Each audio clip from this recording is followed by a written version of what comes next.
Going to use my whiteboard. It's wrapped as well. I've heard the term gift wrap transaction, but you take it to a whole new level. I got punked, Mike.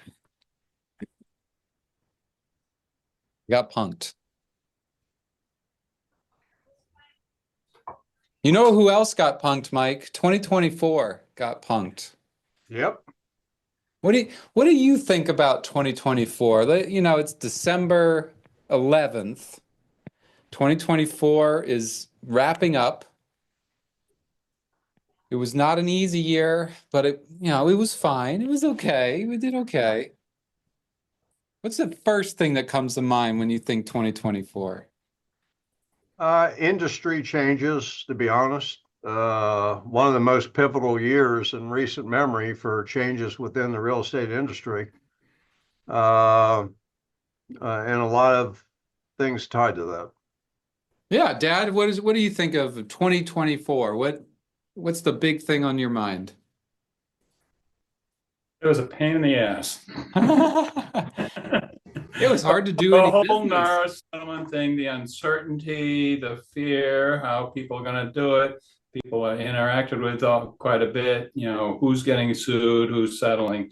I mean, people are focusing more on that than how to make a living out of necessity. But, Out of necessity, yeah. it was not something that was a lot of fun, put it to you that way.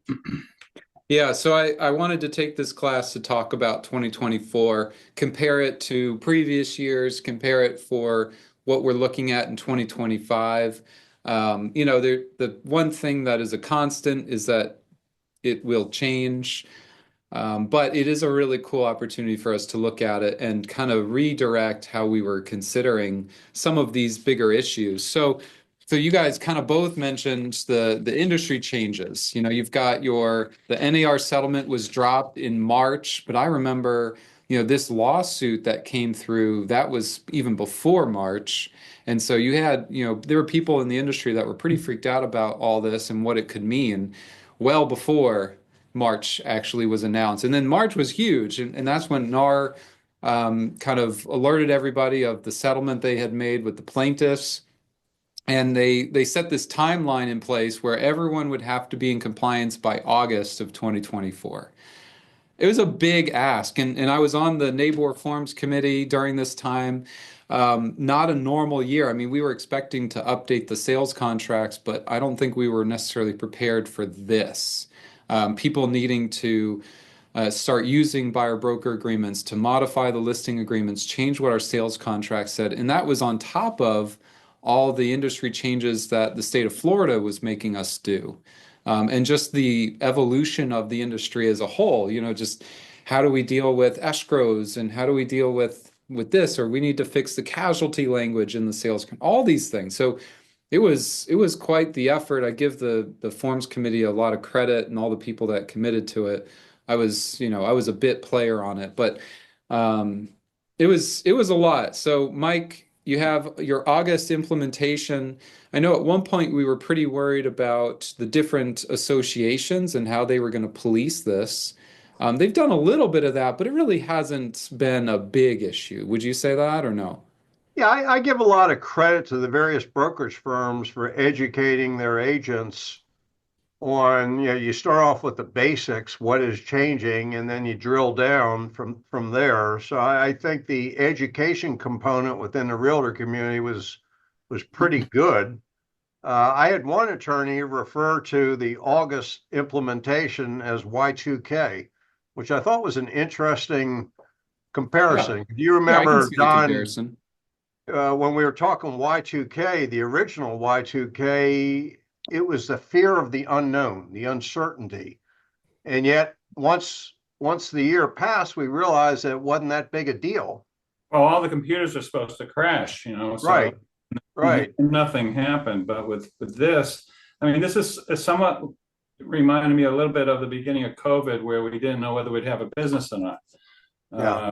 That first quarter, would they allow us to even conduct business? What are the rules? How bad is this thing?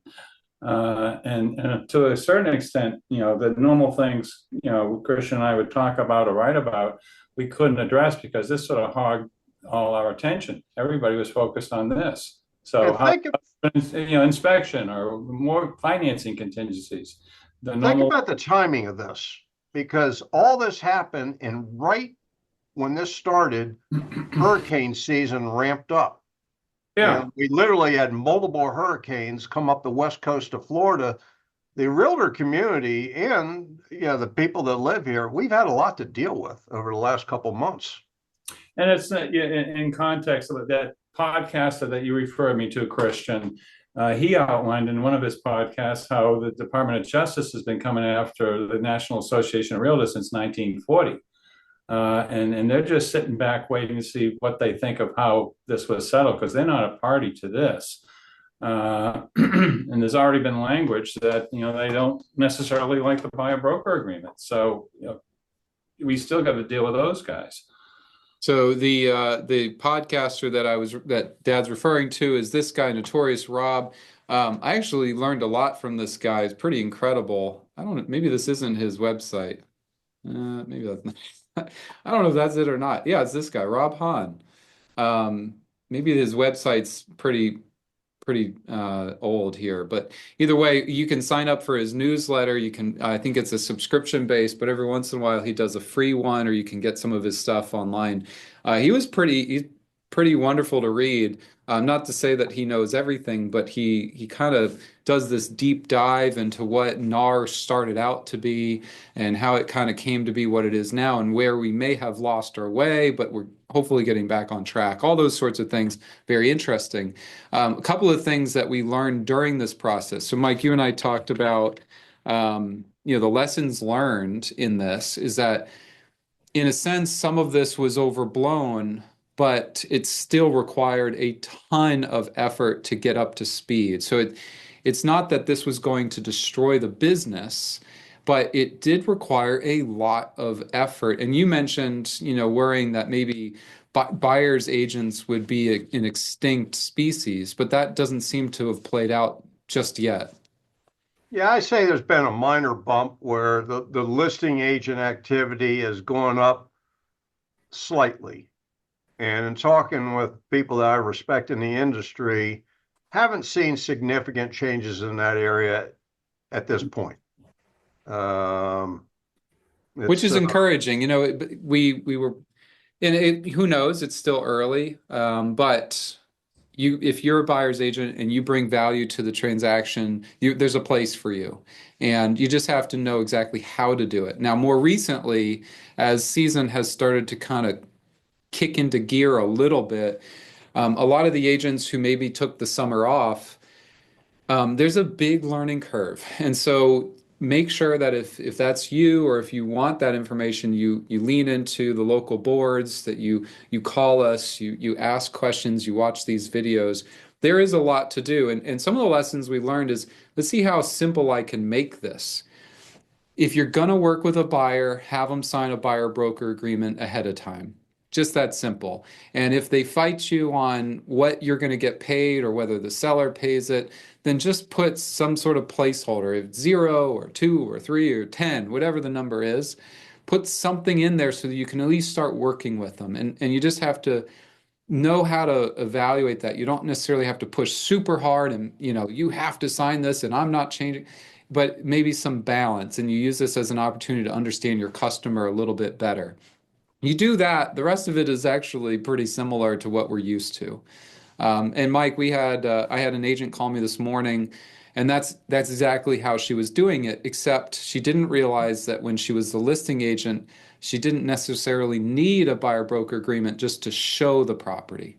So she is allowed to show the property if you're the listing agent without a buyer broker agreement. But our advice is, once you start working with that buyer beyond that first showing, sign a buyer broker agreement. So that's really the biggest thing. And then between the brokers of, confirming how much you're going to be paid, use the broker compensation agreements. They're all there. These forms are good. I will show you real quick. We did a video on this, but NABOR tried to put all the contracts that were affected by this NAR settlement in this first little section right here. It's not a small list. All these forms were specifically modified for the NAR settlement. So a lot of work that went into this, all the changes. Some of them are pretty minute, others are pretty massive. But this is, the form that we were just talking about, the buyer broker exclusive agreement or the buyer broker agreement property specific, and then the broker compensation agreements there. So that's pretty interesting. Now, going into 2025, I think this should only get simpler for everyone to regulate. You kind of know your place in the market, you'll know your forms. This will be kind of second nature. My hope is that buyers won't fight you on signing these. It'll become more and more normalized, and that can only be a good thing for 2025. It's a high ask to think that it was always going to get resolved in 2024. But for that reason, in 25, I'm looking forward to it being a little bit simpler. The only takeaway I have from it is this is going to be a very hard job to do part-time. So if you're an agent that is working part-time, you take 6 months a year off, it's going to be really challenging to jump into this, in the middle of season and figure it all out. You're going to have a really good team with you if that is what you're trying to do. All right. So, the fears. All right. That was good. Christian, here's a prediction, 2024, All right. And you, Don, and I dealt with this week. And that is, we're starting to catch wind of people signing multiple buyer broker agreements. Now, why I think buyers signing multiple agreements. Right. Yeah. And why I think it could get worse is now we're coming into season where business ramps up. And so in addition to getting the buyer to sign a buyer broker agreement, you really do want to ask them, have you signed any other buyer broker agreement recently? Because Mike, honestly, I mean, you and I talked about this. Sorry to interrupt, but yep. Find any piece of paper with anyone else at all, because they might not know what they're signing. Yep. And I think that'll be an emerging problem because the consumer, the buyer, is a lot of them are confused. They're trying to figure it out, just like the realtor community, had to figure it out. So the advice there, Mike, is basically ask them in advance, get them to tell you something in writing, preferably. Either it's a text message or an email saying, I haven't signed anything with any other agents or brokers. And then stay on that. The other side advice that we've learned from this is that you have to stay in contact with that customer as well. So what we've seen happen is that one agent signs a buyer broker agreement with that client, and then the relationship kind of peters out, even though the agreement's still in force. And then that buyer, they're interested again, so they reach out to another agent, and they don't even realize that the first one's still in force. So that first agent, if you get a client to sign one of those, you need to stay in constant communication with them, similar to a listing agreement. You can't let it spoil. You can't ignore it. You really need to put them on some sort of drip campaign, weekly text message, because they'll be reminded, oh gosh, I did sign something with so-and-so. And we're seeing, this is a little scary, where agents from the same brokerage are signing separate buyer broker agreements. And the risk there is that it could be modifying each other or canceling each other out or doubling it. And either of those situations is not what the intention was.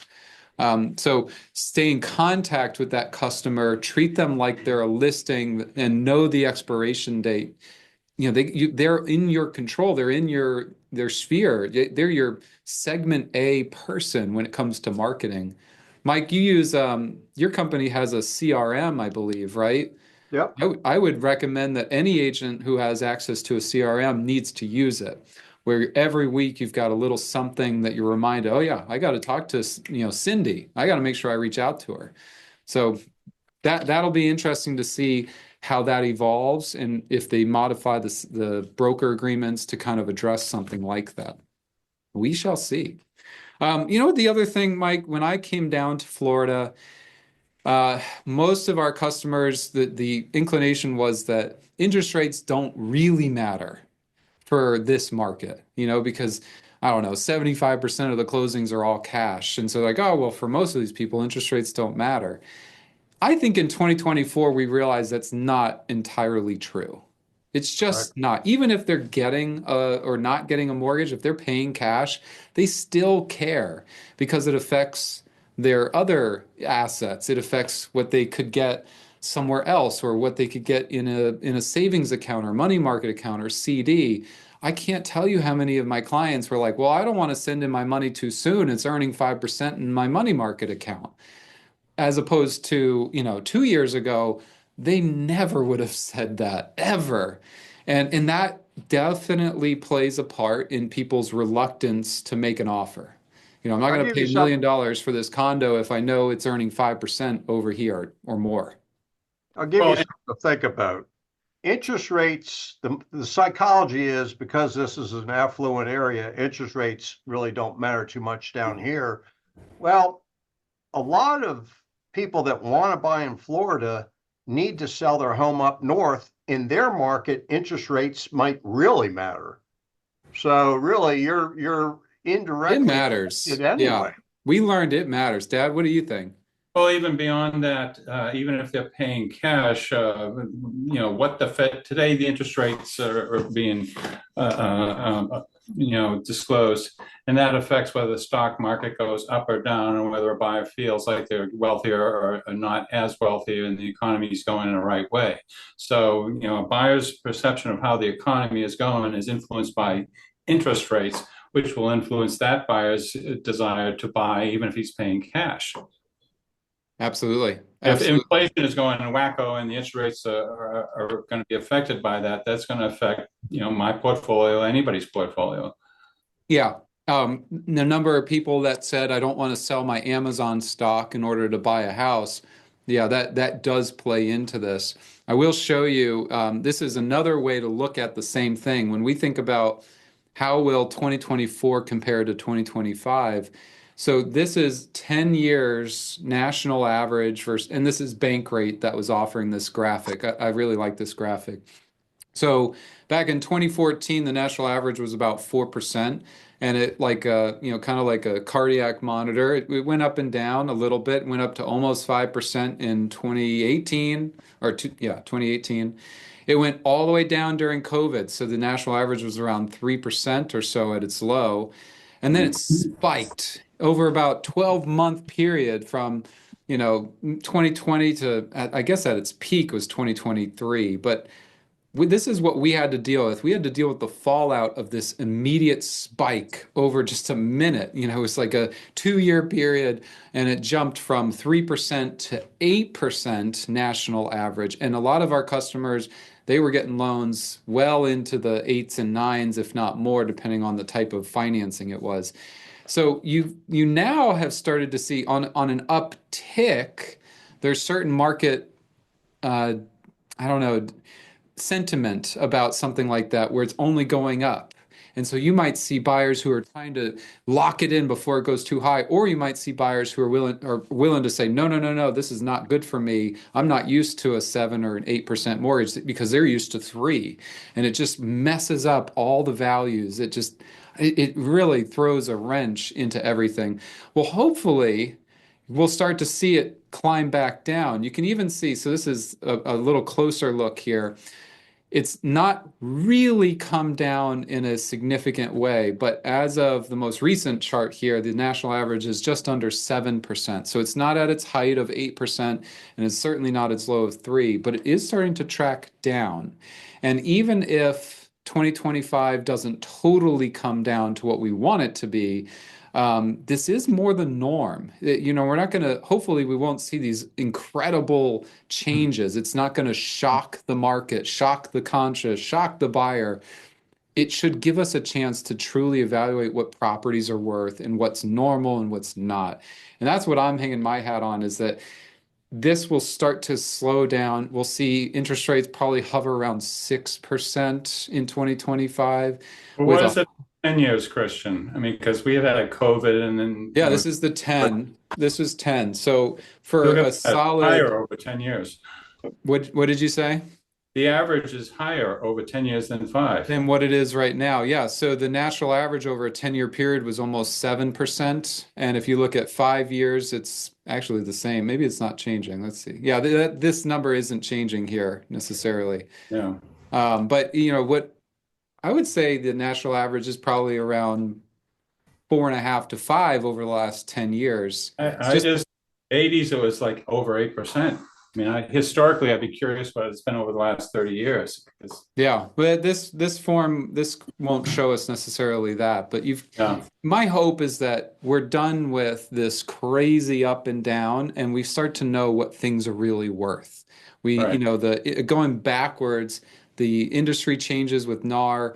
Now the interest rates, it should start to settle out and it will make it easier for us to do deals. That is my hope, even if the interest rates don't come down, is that this is more normal than it is abnormal. And that's a good thing. I think that's a really good improvement. So 2025, even if the rates don't change much, it should still allow us to do deals. That's my hope. All right, next one on the list. Our favorite topic, Mike, insurance. Oh boy.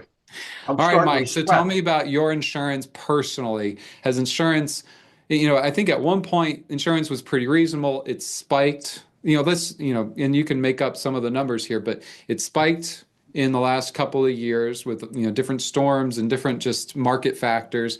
Has it started to normalize for you personally, or is it still on an upward tick, or is it starting to come down at all?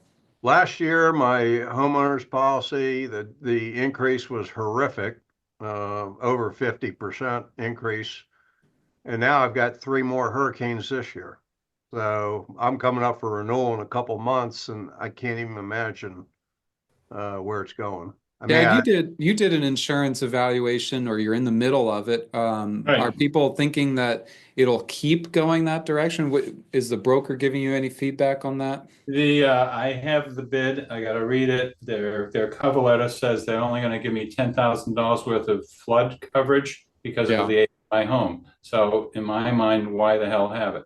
Um, we got new windows, the roof my dad built. Um, Yeah, so the insurance market is it's modifying, it's always evolving. right. That's the thing is that we're always learning where our mistakes or where our weak points were, and then we're always overcorrecting, or the insurance market is overcorrecting after the fact. So for I don't know, as long as I can remember, anytime someone had a little bit of damage on their roof, they'd get a brand new roof. That's not the case anymore. Insurance companies aren't doing that. And they've also kind of tightened up and said, well, we're just not going to insure if your roof is over a certain age. It might be 10 years, might be 20, might be 30. And they sometimes they care about the type of roof and how it was constructed, and other times they just don't. So insurance is it's kind of evolved from what it was 10 years ago, and it's definitely at the forefront. It's a high priority on inspections when you have a buyer looking at a property. The Is inspector what is of the insurance? house, Christian, loved the condition of the house. Your mother had the receipts for the windows, so he loved that. He loved the garage doors. He had nothing but praise. Not one single thing that he could think of that we could do to make the house more secure. And I'm looking at the email that went to your mother, and I'll just take one sentence. Quote is subject to a 4-point inspection and includes a $10,000 water limitation due to age. Now, if that policy reads what I think it's going to say, I'm not getting it. Well, I don't think that's even a flood policy though, because flood policies are written by FEMA. That's probably like an interior flood, like if the pipes were to burst or something. But even then, if that's the case, that's not much of protection, is it? No. Yeah, so you've got three policies that you would look at when it comes to insurance in this town. You've got your standard hazard insurance. So that's anything that happens on the interior of your house. So a fire, a flood, someone falling and getting hurt. That's your hazard policy. Usually that's one of the cheaper policies to get because Right. it runs the national average. Maybe it's $2,000 for a $2 million home.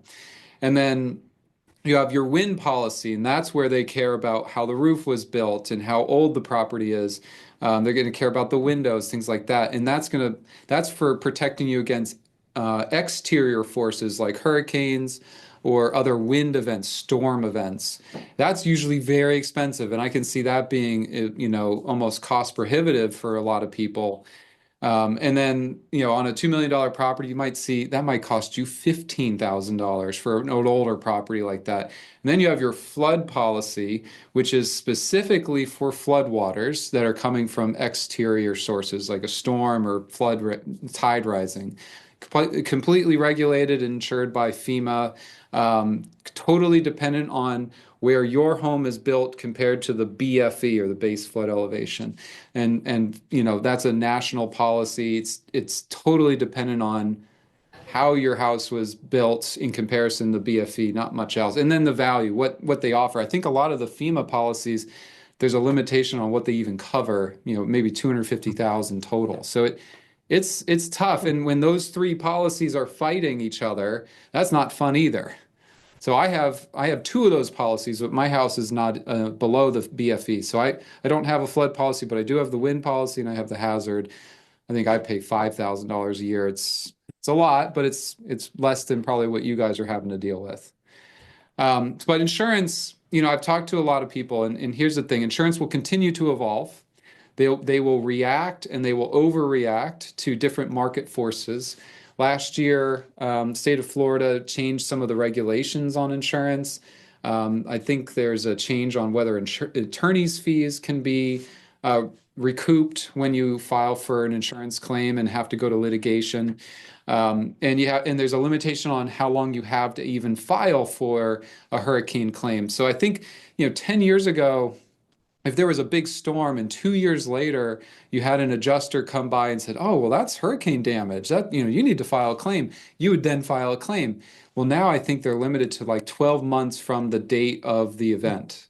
So if you don't file a claim in the first 12 months, you can't file a claim. And so that hopefully will keep cost as low as they possibly can be. I don't see them going down. Hopefully it'll kind of keep them from going up at an extreme rate. So that could be a good thing for 2025, but it's still a problem. But during COVID with different storms, we saw associations were dealing with this as well, condo associations, where it would go from a $300,000 insurance policy to $1 million insurance policy overnight from 2022 to 2023. My hope is that has started to come back down, and therefore budgets are more in line with expectations, and there shouldn't be as many concerns with that. We've gone through an extreme education on some of this stuff, but again, it's not brand new. Now we've got 2 years where maybe the insurance has started to simplify or regulate itself.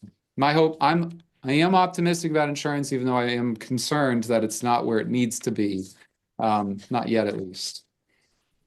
Speaking of condos, Dad, the big condo statutes that came into effect this year, the milestone inspections, the Sears studies. I think there's a deadline of the end of this year for all the affected buildings to have these engineering studies done. And what does that do? It's looking at like foundational issues, anything that's structurally related.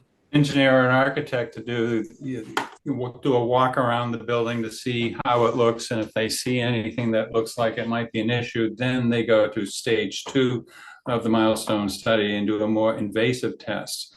They might get into rebar and into your lanai and things like that.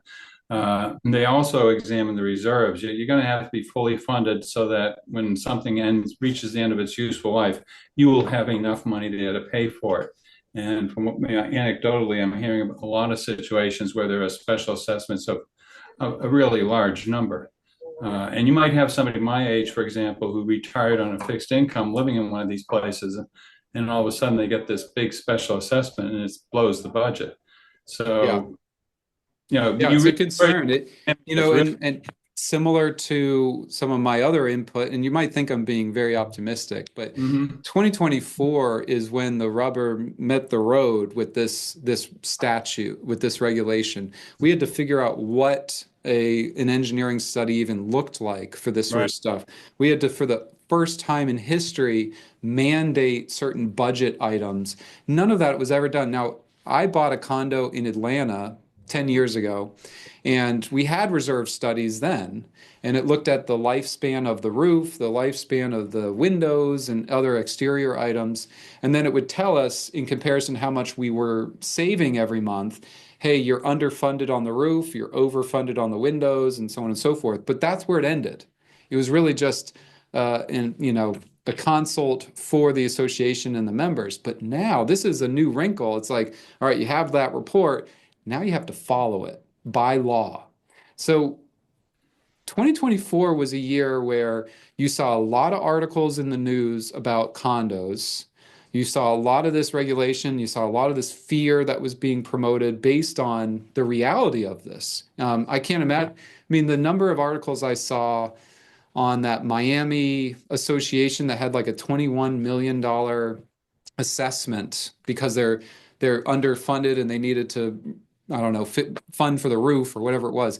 And that was for a condo that was only built in like 2006, not even an old condo. It's 18 years old. And that, they use that. I saw that so many times in the internet. Hopefully that will start to kind of play down a little bit.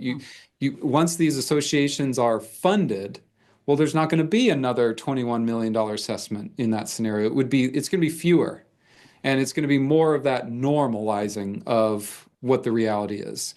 Things will be funded, and the prices will start to normalize. Now, I don't know if we've hit a bottom on certain condominiums that are in need of a lot of work or a lot of assessments, but hopefully we will start to see that soon. So I can't imagine 2025 will be worse for condos. It's got to be a little better. It's got to be at least the same. Back in the day, Christian, when you had an expensive condo, let's say it's a $2 million condo, we'd get down to the reserve analysis, and the statute at that point allowed the association to waive Yes.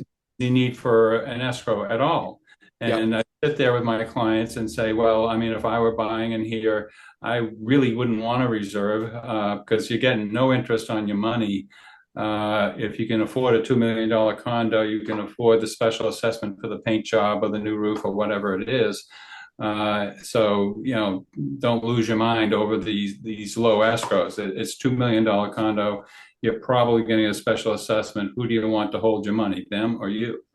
I love that idea. It's a good way to sell a buyer on, hey, this isn't as big of a problem as you think it is.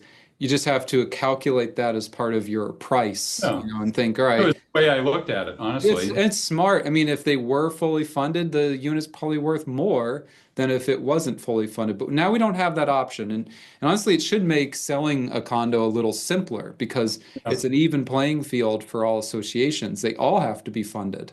So there shouldn't be any hidden costs there after this year, even if, we'll have to see. We'll have to see what associations miss the boat, which ones make a mistake, if there's any fraud involved or whatever. There's always that stuff. But this was a big year for condos. My hope is that the condos that aren't suited for the future should be probably torn down, and the ones that are will be stronger than ever. Look at me. I'm being so optimistic today. That's awesome. I have a different slant on this. If you're a realtor and you've got a listing, it's a condo, and the reserves are in good shape, the inspection report looks really good, that's a huge selling point.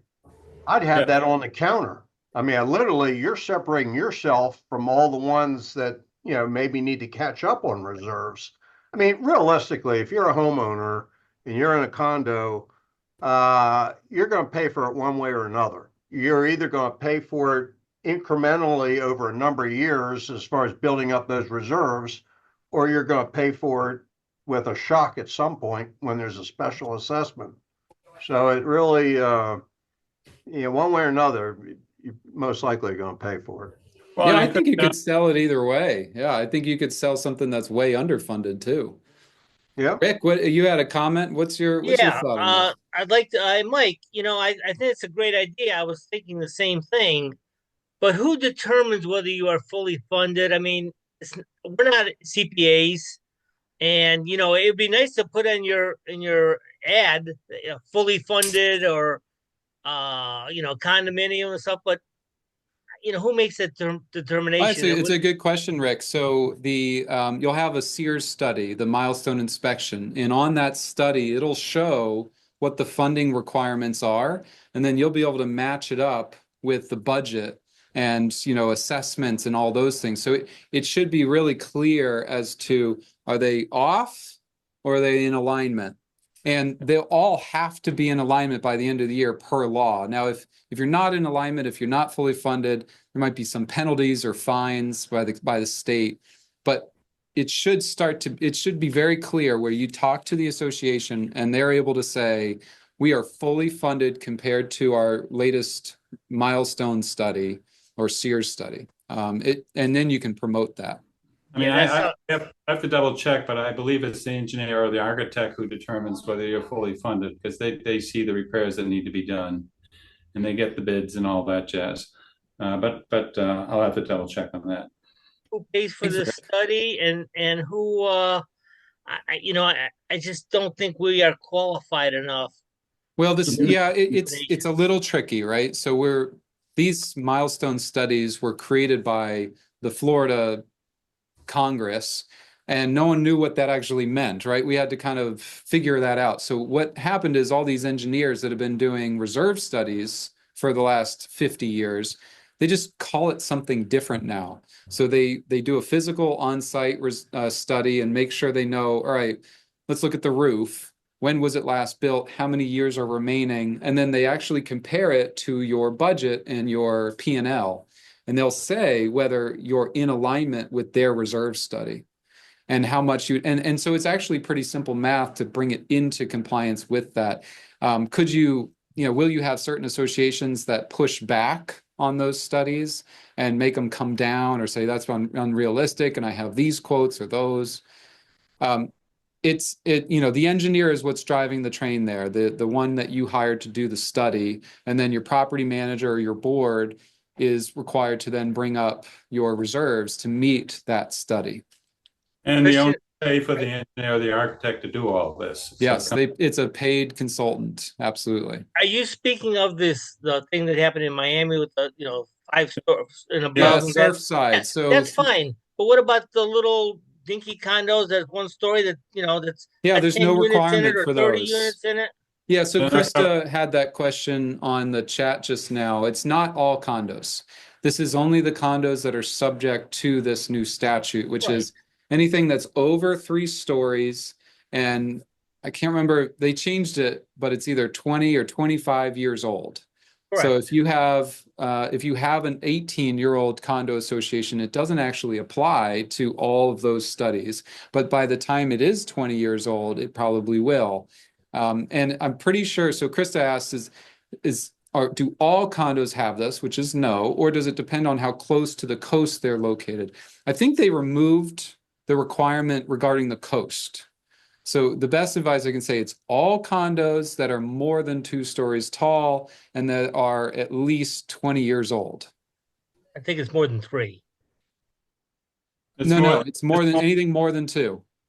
No, it's more than 3, Christian. No, if you have a 3-story condo, it applies to this. Yes, that's my. Yeah, so that would be more than 2. Anything more than 2. Okay, yeah, okay. Yeah. If you have a 2-story, it doesn't apply. 1-story doesn't apply. Now, this is pure speculation, but I was talking to an insurance agent who said, the insurance companies are really going to control who this applies to. The statutes require, more than 2, as you put it. But the insurance companies may, once this is all operating, say, we want this to apply to everything. Yeah. Yes. And we think that's a very real thing. I think that you could have not only the insurance requiring it, but I think the state of Florida will open this up. Once we figure this out, they're going to say, oh, we'll just make everybody. Yeah, and these 2 statutes were unanimously agreed to by both houses in the state of Florida. So when Surfside happened, there wasn't one dissenting vote. Yeah, I agree. Rick, did you have another comment to that? Maybe. I was muted. So I understand that about the large, things, but the vast majority that we deal with, I was maybe not the vast majority, but a large majority of are small little, 10 unit, 30 units, 2-story, 1-story condos all over the place, all over Southwest Florida.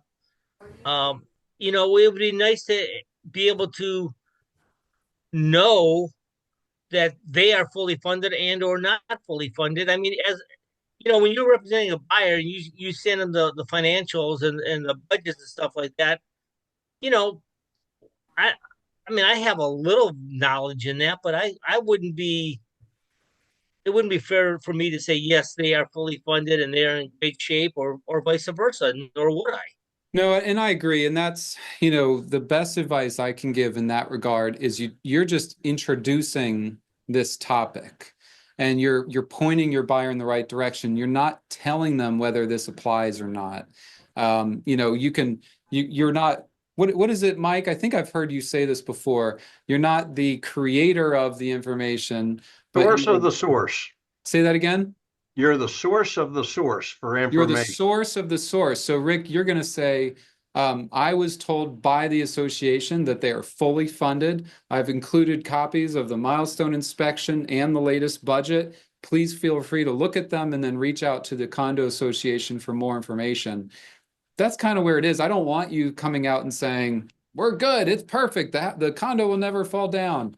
You're the source of the source. That's kind of how we like to do everything. And I will show you on this topic. This is Collier County. Effective May 26, 2022, mandatory structural inspections are required for condominium and co-ops 3 stories or taller. These milestone inspections were performed by licensed architect or engineer authorized to practice the state of Florida. These are your different statutes and building codes. Applicable buildings must have a milestone inspection. Must. Once the building reaches a certain age, then every 10 years afterwards. So it looks like they still do have some sort of the 3 miles to the coast thing does impact how old the unit has to be to apply. So if it's within 3 miles of salt water, 25 years of age. Now, I think they modified this because initially they said 3 miles from the coast, and then you would have a condo that's on a canal. And it's like, well, are we on the coast or not? Like, it's not the beach. So I think they modified it to include stuff like that. If you're not near the water, then it's 30 years. And they think of that as it's less risk to the structural integrity of the building. Building's 25 or 30 years of age, so they have these different distinctions.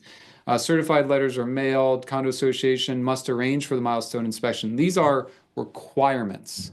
If you run into a condo association that has not done it, it's a red flag, it's a problem. There are fines. I think there's possible imprisonment for not being in compliance with this. So the question is, does it have the latest milestone inspection report? Can I give that to my buyer? Think, Dad, that's going to be part of the new condo disclosure too, right? It's going to be that part of the new. Well, you sent me the new disclosure, and it's absolutely in there. There's 2 separate statutes that deal with this. Also, to help these people, we wrote an article on this in January of this year, giving them practical steps on how to protect their clients in this situation. And one of the biggies is using the as-is contract and pointing out the new language in the contract. So I would refer people to this January 24th article that was sent out to everybody just to refresh yourself. Yeah, absolutely. And Rick's got more comments. I love it. Should be a regular host. Rick had an extra cup of coffee today, I think. All right, Rick, you're on mute. There he is. So I just wanted to give a cheap ploy here, cheap advertisement. If you worry about insurance or flooding or anything like that, move up to Babcock Ranch. We're 30 feet above water. Go and talk to your local Rick Baranski to find that house that you've always wanted. There you go. All right, I love and it. insurance is a quarter of what it is in Collier County. Yeah, and the main reason is because it's away from the coast and the homes Right. are newer. You're going to see that in a lot of new construction where they're not in the flood zone, they're elevated. They've got the updated windows, the updated roof, they're in the new codes, and it's brand new and they're fully concrete block. You're going to have much lower wind cost. You're going to have no flood cost. And so you're really just left with that hazard insurance. And because it's new, hazard insurance should be lower as well. So yeah, definitely a plug. And it's why new construction has been a huge part of this industry for so long, because as insurance creeps up on the older houses, the newer ones end up being a little bit cheaper. But yeah, thanks, Rick. I appreciate that. The other thing, Mike, that you and I talked about, and then we'll probably finish up, is rising inventory. It's been a minute since we've had so much inventory, and it almost feels like it's a problem, but it's really not a problem as long as we use it to our advantage. What's your take on rising inventory? I'll give you an amazing trend line. And for people that have a piece of paper and a pen, they might even want to write this down. I've got wrapping paper. Perfect. All right, here we go. If you look at the year pre-pandemic, 2019, inventory from the beginning of the year to the end of the year decreased 2,753 properties. So we were declining rapidly in 2019. 2020, almost the same number. We went down an additional 2,621 properties. So over $5,000 properties declined over a 2-year period. Then it slowed down a little bit. In 2021, we went down 1,708 properties. Big change in 2022. Inventory went up 1,343 properties from January to the end of December. Last year, we went up an additional 1,250 properties. This year, we started the year with 4,639 properties. At the end of October, we had 4,746. We've only changed this year 107 properties total. So maybe we've plateaued out for now on inventory. Do you remember the inventory, Mike, in 2009 when all the short sales were happening? Oh yeah. It was like 13,000. Yep. Very low. Normal back then, what we were striving towards was like 7, I believe. Yeah, no, it's for some reason this year it's plateaued out, and whether that will start climbing again or go in the other direction. Let's face it, if interest rates were to significantly go down, you would see that inventory starting to decline. But right now, with interest rates kind of under the microscope, for now we've plateaued out with inventory. What's the time on market now, Mike? Well, that's climbing. We're almost up to 3 months. So 89 days. Right? I mean, that's, what would be a balanced market? Is it 6 months? Some say 6, some say 12, but I find more people say 6 months. Yeah. So we're just over that. Yeah, I think, we've changed my best advice to people looking into 2025 is that the comps that you have are somewhat relevant. They're not the whole picture. No. So if you're looking at a comp from November 2024, it's helpful. But if you've got 30 similar properties that you're competing with, those are your real comps, not the one that closed in November, not the one that closed in August of the year before. They're almost irrelevant. It's my real competition is who else is on the market in my building, in my neighborhood, on my street. And here's an example that I would show. This is just on Mark. Let's see if it'll show. Word. I know, I can tell. All right, so you can kind of see. This is just in my neighborhood. Just in my neighborhood, there are 60 listings. And I don't know, maybe there are 300 homes.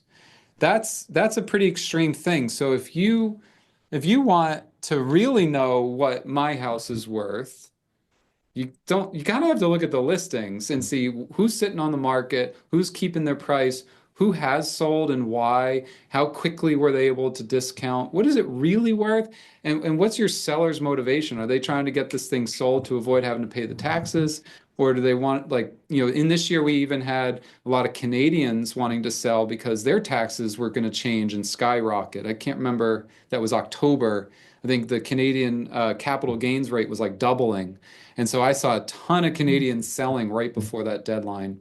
And kind of locking in the lower tax rate. So you have to be a good listener, and you have to look at more than just what the comps are, the age of the home, how easy it is to get insurance, whether you're in a flood zone or not, whether, all those things are applicable. It's not just recent comps, and recent has to be really tightly construed, very tightly. So here's the final thing.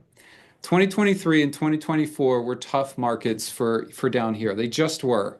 I know that all summer, a lot of my clients were quiet. There wasn't a lot of business, but we did see spikes where you'd have a flare of new deals. You'd have a flare of sales. You'd have like a crazy big sale. I did the biggest deal of my career in August of this year.